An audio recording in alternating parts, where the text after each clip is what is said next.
What do you do when you find someone sleeping in the ruins of God's house? In 1883, the abandoned St. Mary's Chapel stood like a skeleton on the Texas plains, its roof caved in, its windows shattered, its congregation long scattered by drought and death. But on one cold October morning, a black rancher making his weekly ride to town discovered he wasn't alone among those broken pews. What he found there and what she told him would challenge everything he believed about faith, forgiveness, and the true meaning of sanctuary. Because sometimes, the most sacred moments happen in the most broken places, and sometimes, a woman's confession can bring a strong man to his knees. Stay until the very end, because this isn't just a story about finding shelter, it's about discovering that some people carry churches within their hearts, even when the world has torn down every wall around them. Before we enter those sacred ruins together, I need you to do something that matters. Hit that subscribe button and notification bell right now, because The Black Rancher is more than just a channel. It's a mission. We're dedicated to uncovering the forgotten souls of the American frontier, the black cowboys, the broken women, the outcasts who found family where others saw only wilderness. These stories were buried by history, but they deserve to live again. When you subscribe to The Black Rancher, you're not just watching videos, you're preserving the memory of people who showed us what real courage looks like. Share this story with someone who needs to remember that even in our darkest moments, redemption is always possible. Now, let's ride back to October 1883, to a broken chapel in West Texas, where two wounded souls are about to discover what it truly means to find sanctuary. Samuel "Sam" Washington guided his black stallion Thunder along the familiar trail toward Mesquite Falls. At 42, Sam carried himself with the quiet dignity of a man who'd earned every inch of respect through blood, sweat, and unshakable principle. The Broken Arrow Ranch had been Sam's home for 8 years now, 640 acres of stubborn Texas soil that he'd transformed from worthless scrubland into one of the most productive cattle operations in Brewster County. White ranchers had initially scoffed at the former slave who dared to buy land among them. Now they grudgingly tipped their hats when they passed him in town. The ruins of St. Mary's Chapel appeared on the horizon like a warning. Sam had ridden past these remains countless times, but today something felt different. Thunder's ears pricked forward, sensing his rider's tension.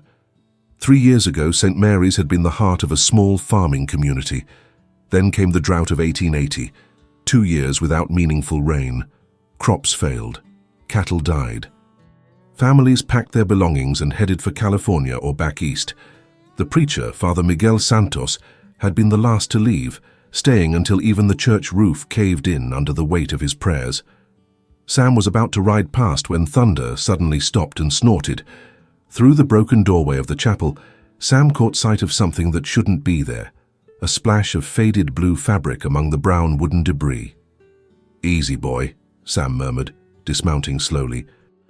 His hand instinctively moved to the Colt 45 at his hip, though he couldn't imagine what danger might lurk in a ruined church.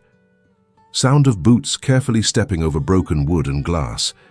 As Sam approached the doorway, he could see more clearly. Someone had made a makeshift shelter in the far corner of the chapel, using fallen beams to create a small lean-to. A woman's dress, torn and dirty, but once a beautiful sky blue, hung from a nail driven into the wall. And there, curled up on a bed of old hay and what looked like church hymnals, was a woman. Sam's breath caught.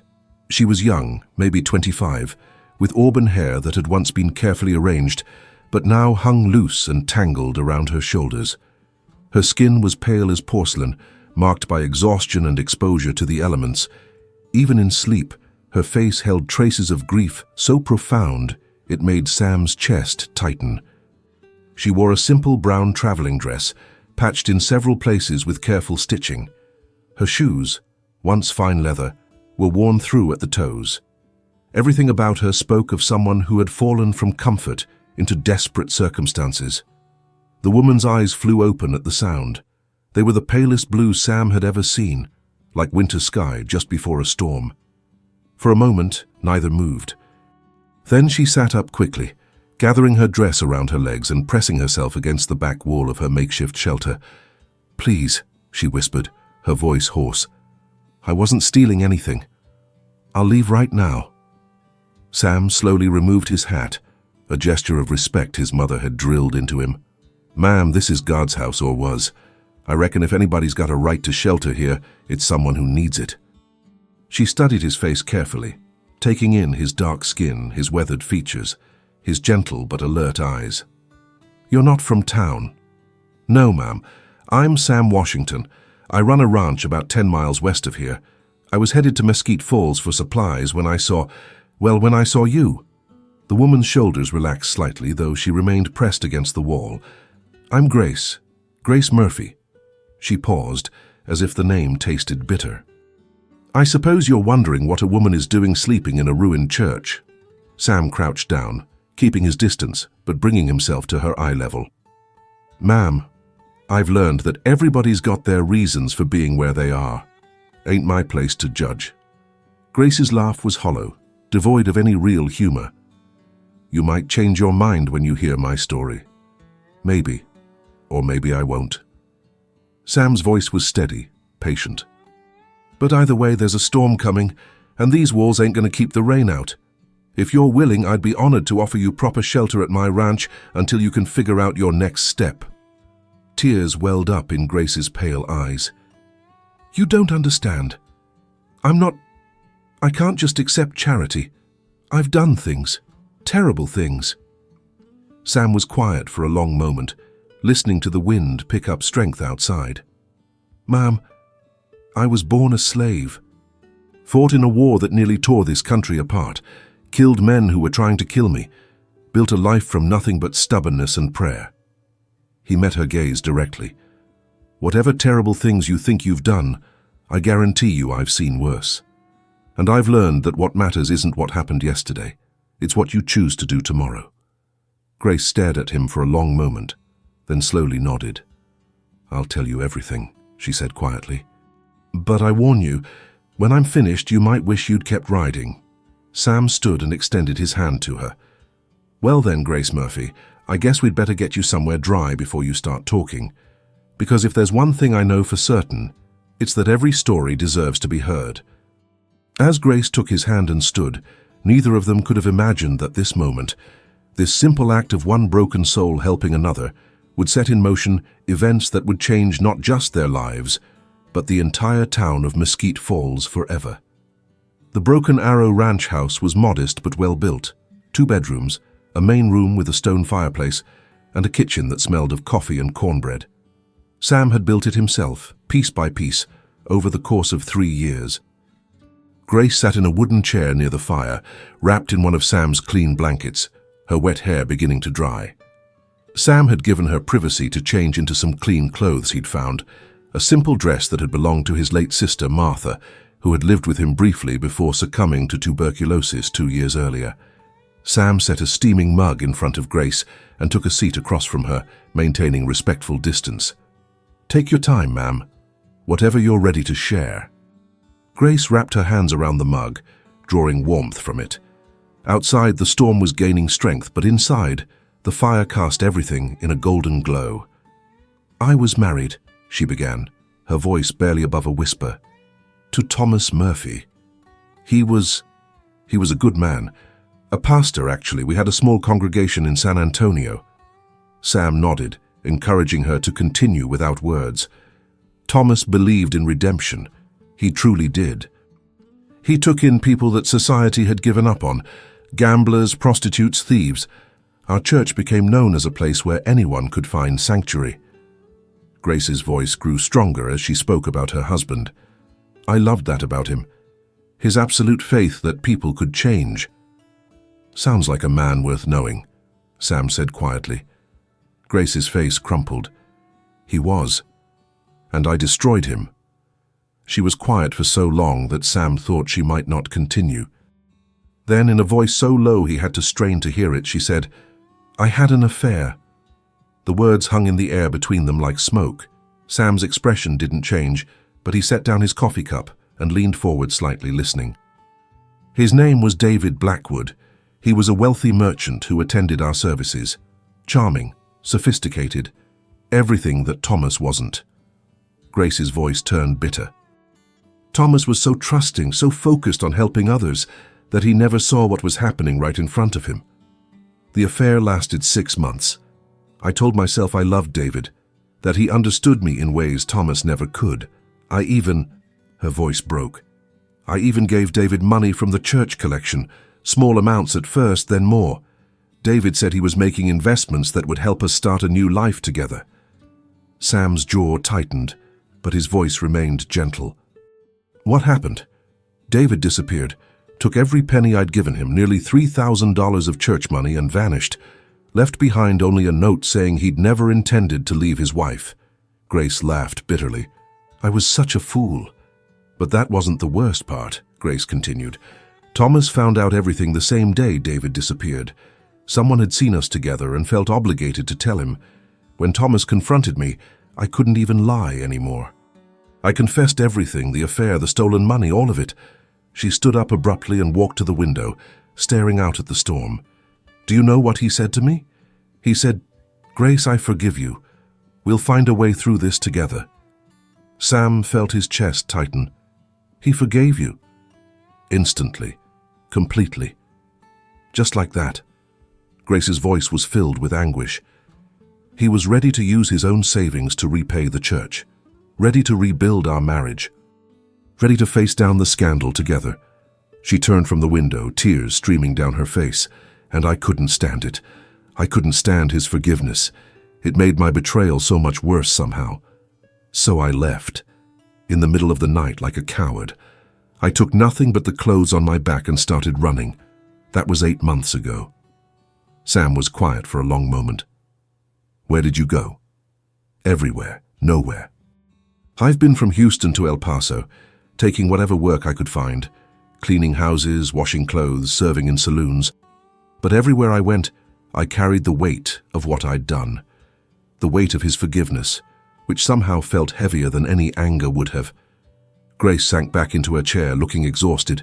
3 weeks ago, I heard news. Thomas had died of pneumonia. Alone. Because of me, he died alone. The silence that followed was profound. Sam stared into the fire, processing everything she'd told him. Finally, he spoke. Grace, can I ask you something? She nodded. Do you believe Thomas is in heaven? The question seemed to surprise her. Yes, absolutely. If anyone deserved heaven, it was Thomas.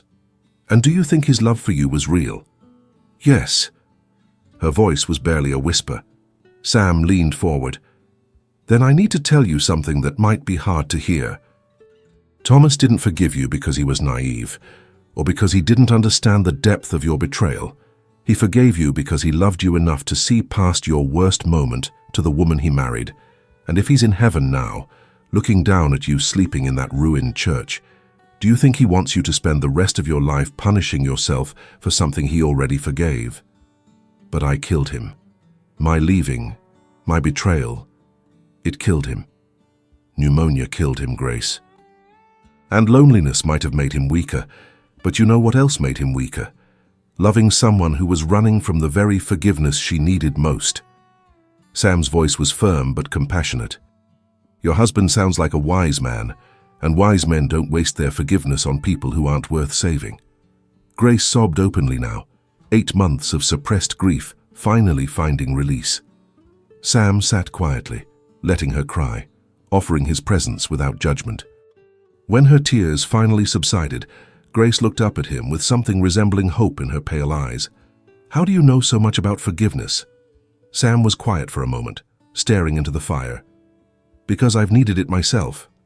And because I've learned that carrying guilt is easy, it makes us feel like we're doing something about our mistakes. But accepting forgiveness and doing better, that takes real courage. Outside, the storm was beginning to pass, but inside the warm house, 2 broken souls were just beginning to find their way toward healing.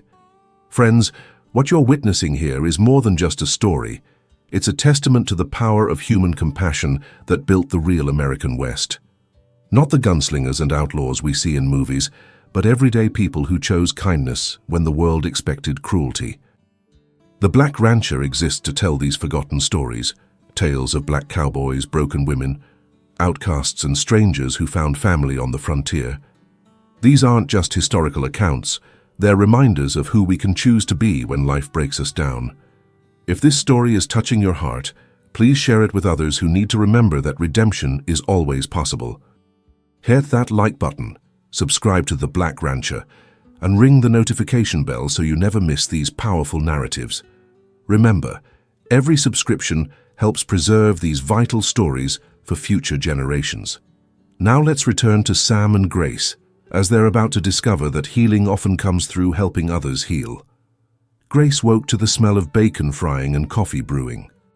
For a moment she forgot where she was, then memory flooded back.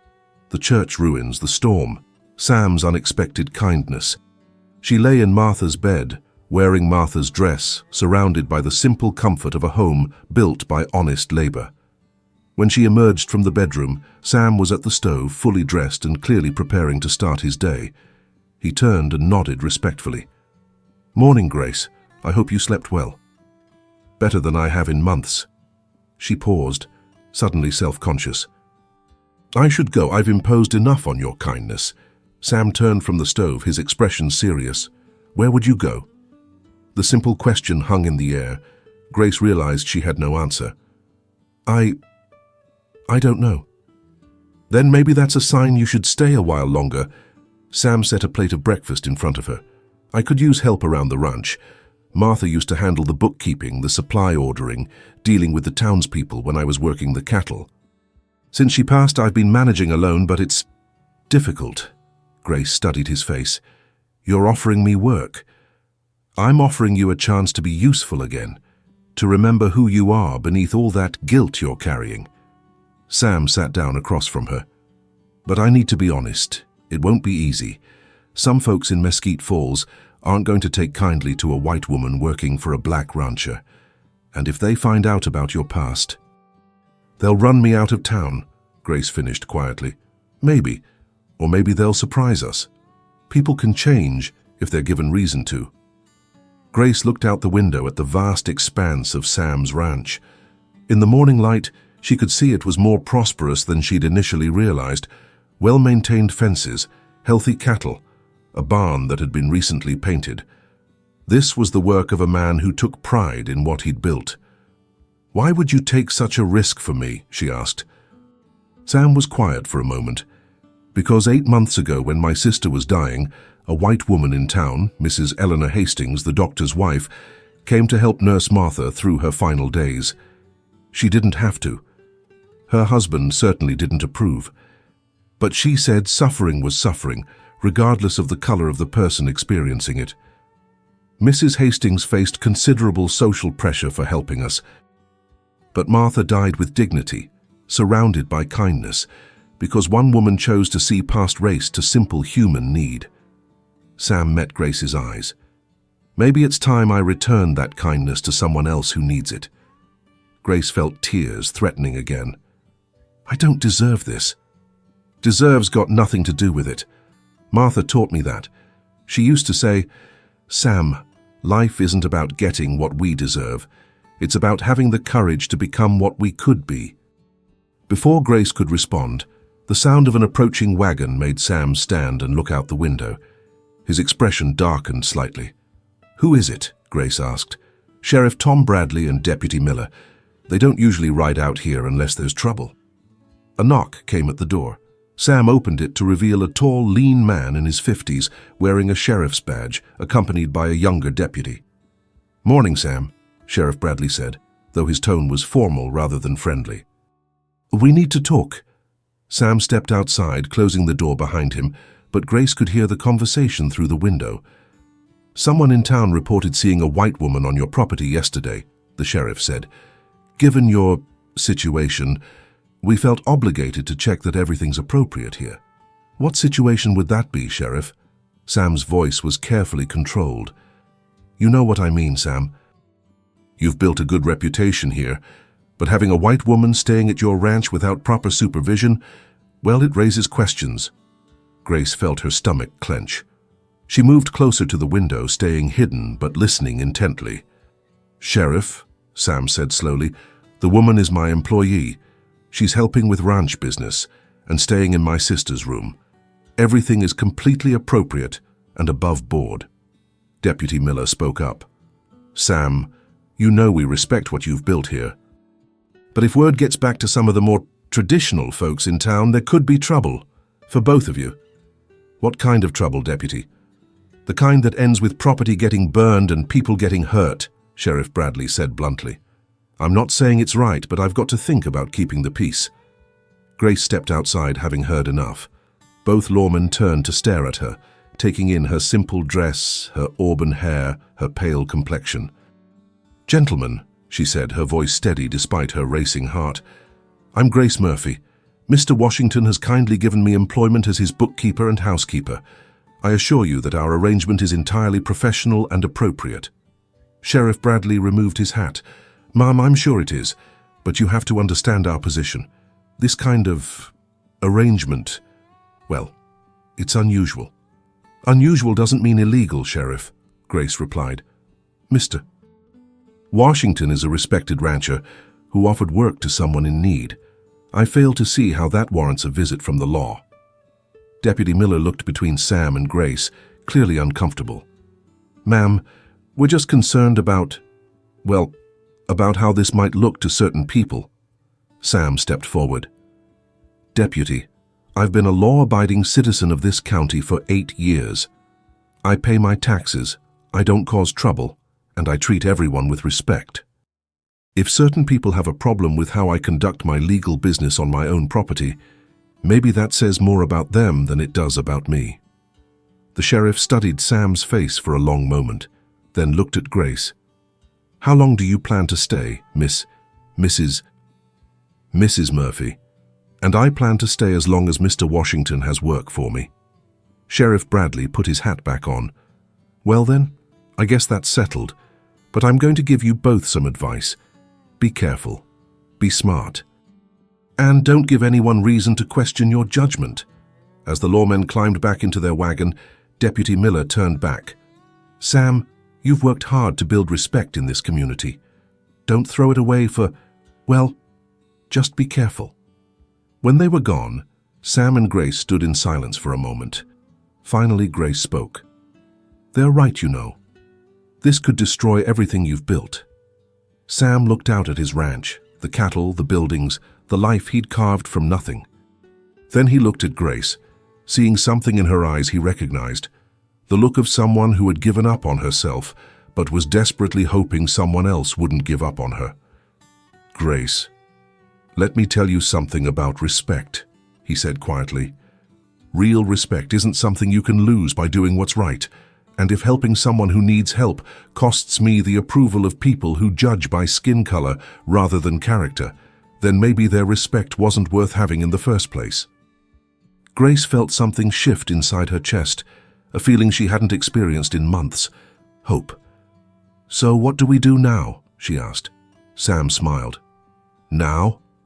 Now we get to work. Those books aren't going to balance themselves, and I've got a ranch to run."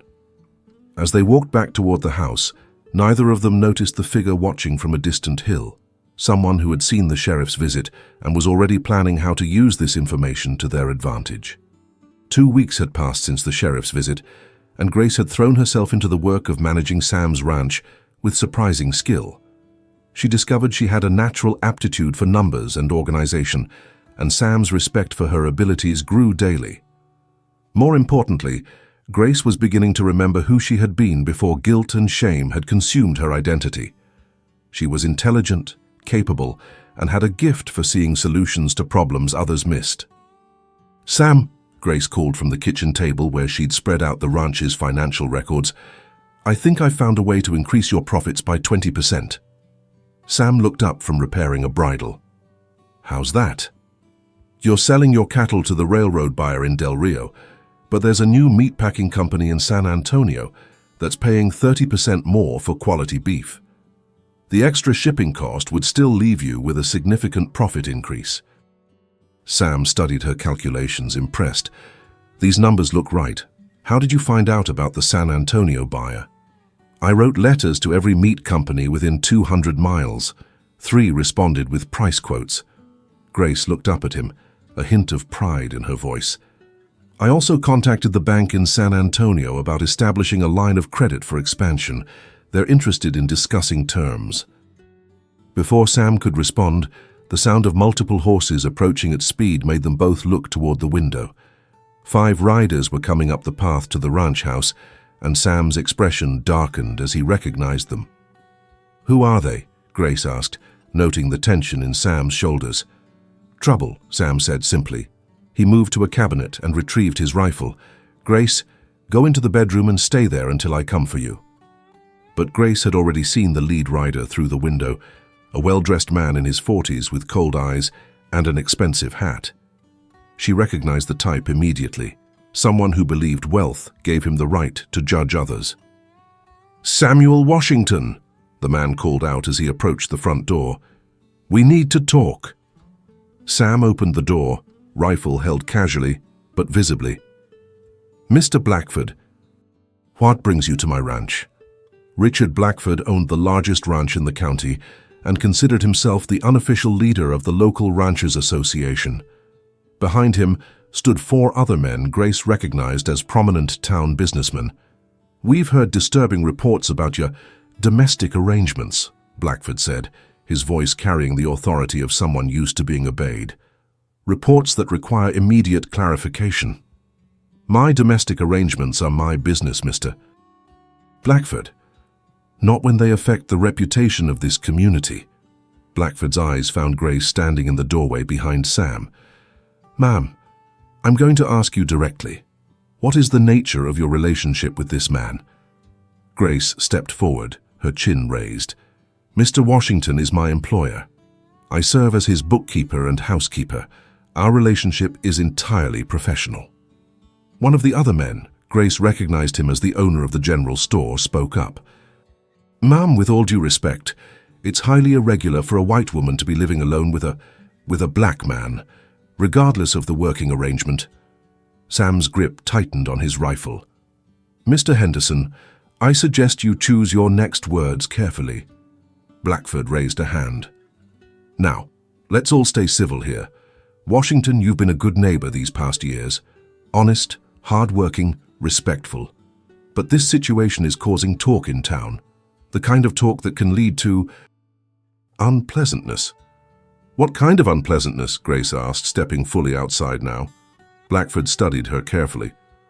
"Ma'am, I don't know your background, and I don't particularly care. But I do care about maintaining order in this county. There are people, good people, mind you, who feel that certain boundaries need to be maintained."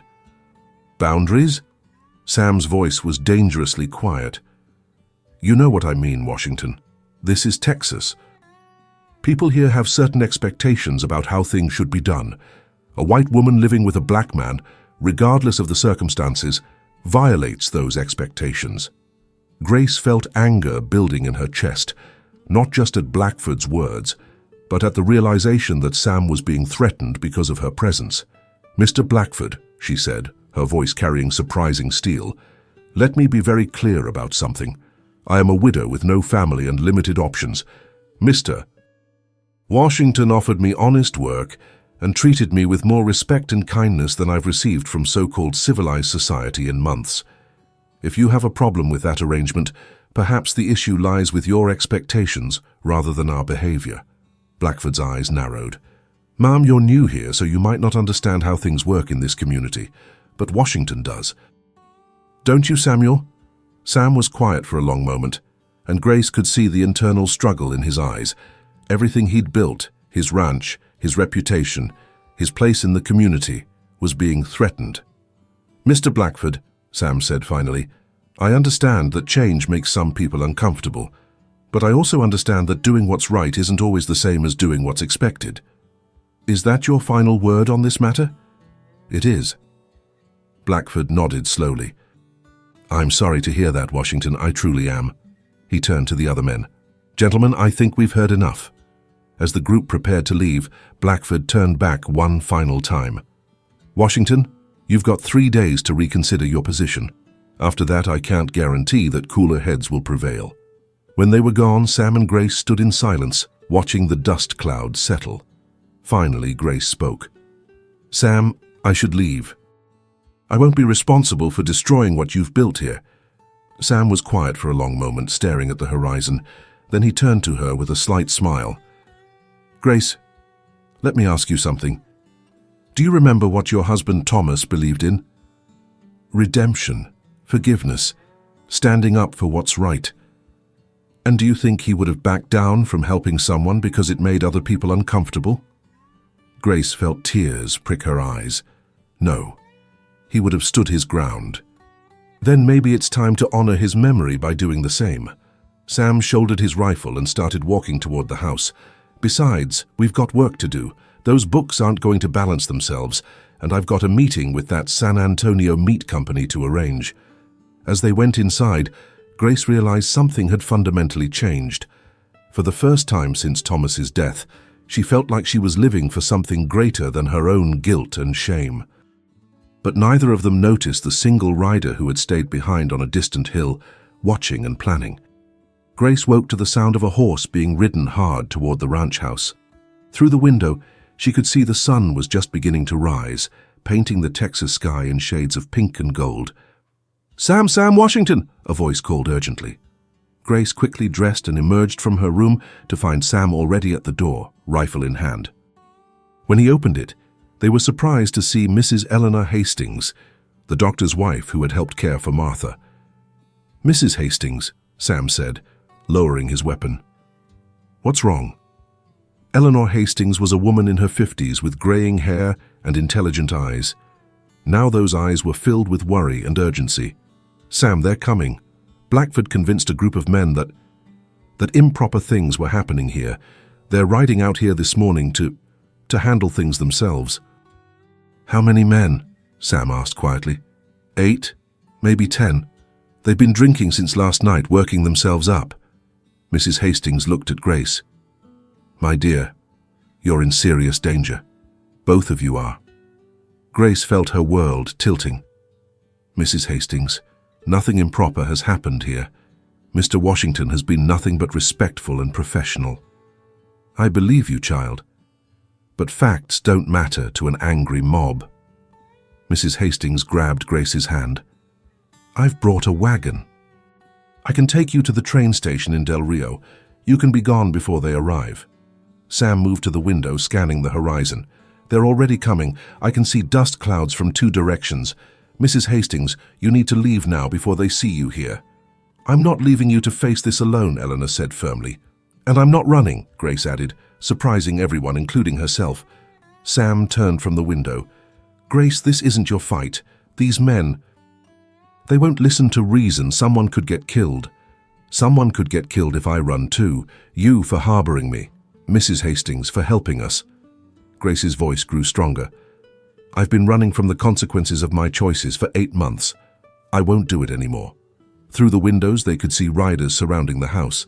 Sam recognized most of them, ranchers, storekeepers, even the town banker, all carrying rifles or shotguns.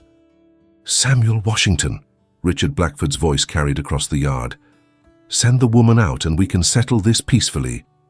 Sam surprised everyone by setting down his weapon and starting toward the door. "Sam, what are you doing?" Grace whispered urgently. "Something I should have done years ago." Sam opened the door and stepped outside, hands visible and empty. Grace and Mrs. Hastings followed, despite his gesture for them to stay back. "Mr. Blackford," Sam called out in a clear, strong voice. "You want to talk? Let's talk. But let's do it like civilized men, not like a lynch mob." Blackford dismounted, his rifle held casually, but ready. "Washington, this doesn't have to be difficult. Just admit that having this woman here was a mistake, send her on her way, and we can all go back to our business. And if I don't? Then we'll handle this the way we handle all threats to the peace and moral order of this community."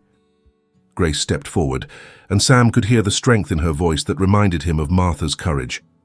"Mr. Blackford, may I ask you a question?" Blackford looked surprised but nodded. "Do you know why I was sleeping in those church ruins when Mr. Washington found me? I was there because I had given up on myself, because I believed I was beyond redemption, beyond hope, beyond the possibility that anyone would ever see value in me again." Grace's voice carried across the yard, clear and unwavering. Mr. Washington didn't just offer me work, he offered me the chance to remember that I'm a human being with worth and dignity. Now, you all know Mr. Washington's character.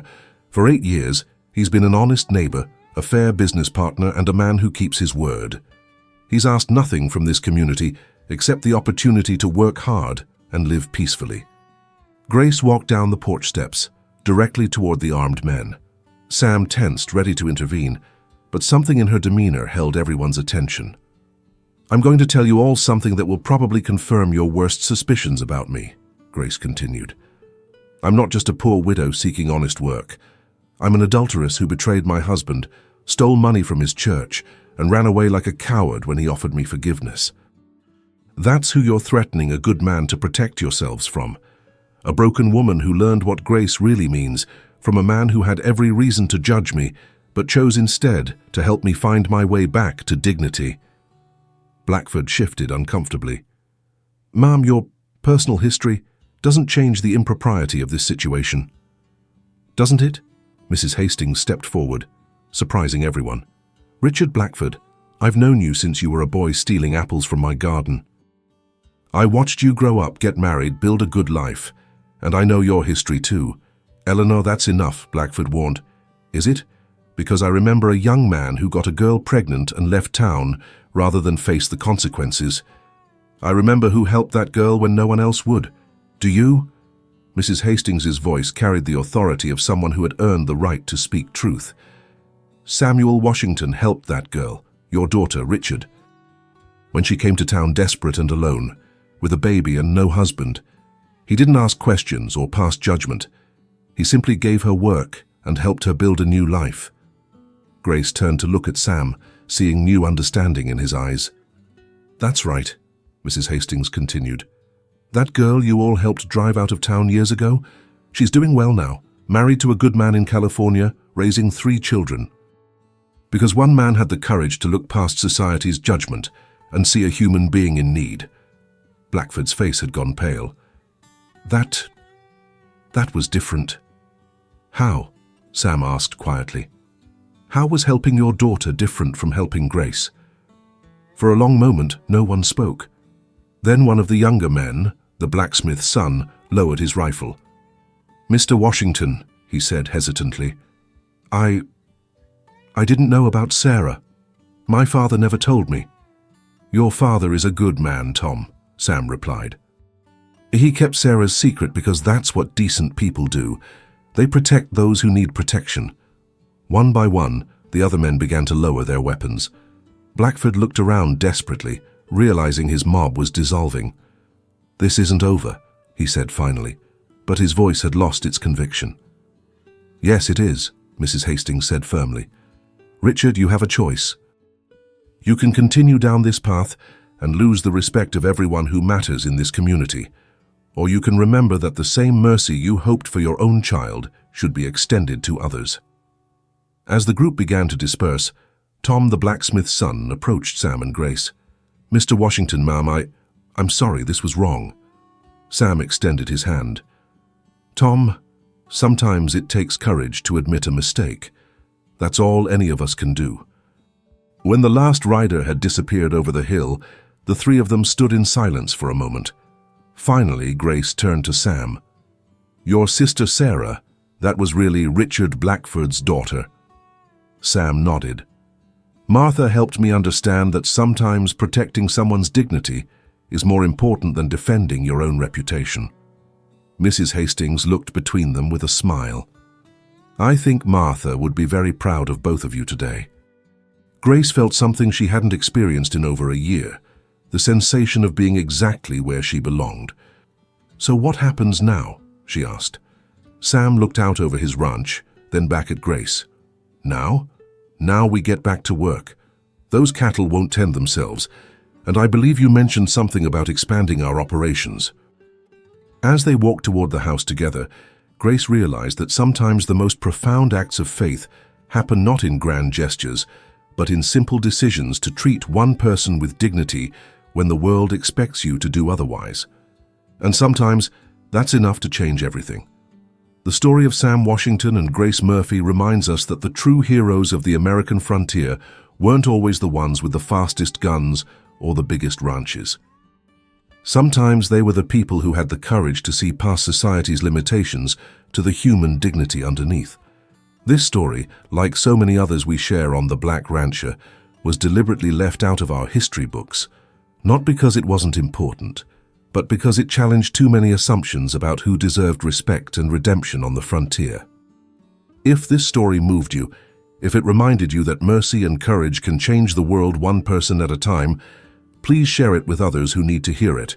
Hit that like button, subscribe to The Black Rancher for more untold stories of American heroes, and ring that notification bell so you never miss these powerful narratives. Leave a comment below telling us how this story spoke to you. Have you ever been in a situation where someone showed you unexpected grace? Have you ever had the opportunity to extend that same grace to someone else? Remember, the frontier wasn't just about claiming land. It was about claiming the right to define your own character, regardless of what others expected from you.